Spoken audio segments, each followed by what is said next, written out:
Quel âge minimum pour s'inscrire sur les réseaux sociaux? C'est une question qui fait de plus en plus débat à l'échelle mondiale, poussant les régulateurs à s'y pencher avec l'aide d'experts.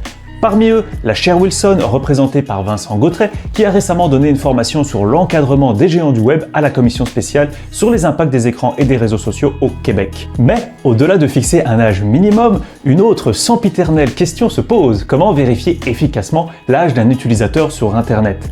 Certes, les plateformes évoquent souvent cet obstacle technique pour justifier le statu quo, et c'est un point que Vincent Gautret m'a rappelé tout en soulignant l'ampleur du défi que représente la mise en place d'un tel contrôle. Il a également mentionné plusieurs consultations publiques et groupes de travail qui se penchent sur la question, explorant différentes pistes pour identifier les bonnes pratiques à adopter.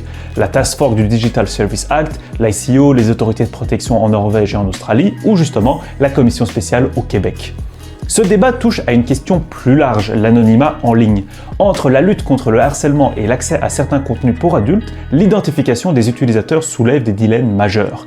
Le risque, tomber dans l'un des deux extrêmes, soit mettre en place des contrôles inefficaces facilement contournables, ou alors imposer une vérification totale de l'identité des internautes, ouvrant la porte à de potentielles dérives en matière de surveillance. C'est un véritable exercice d'équilibriste qui nécessite une réflexion approfondie. À mon humble échelle, j'avais déjà abordé cet enjeu dans un billet de blog publié sur Droit du Net en 2019, on ne rajeunit pas, questionnant la fin de l'anonymat en ligne comme réponse au harcèlement sur Internet. Concernant les enfants, j'avais plus récemment questionné le façonnement des habitudes numériques de la jeunesse dans le métaverse dans un article publié sur Lex Electronica. Un débat complexe, mais crucial pour l'avenir du numérique.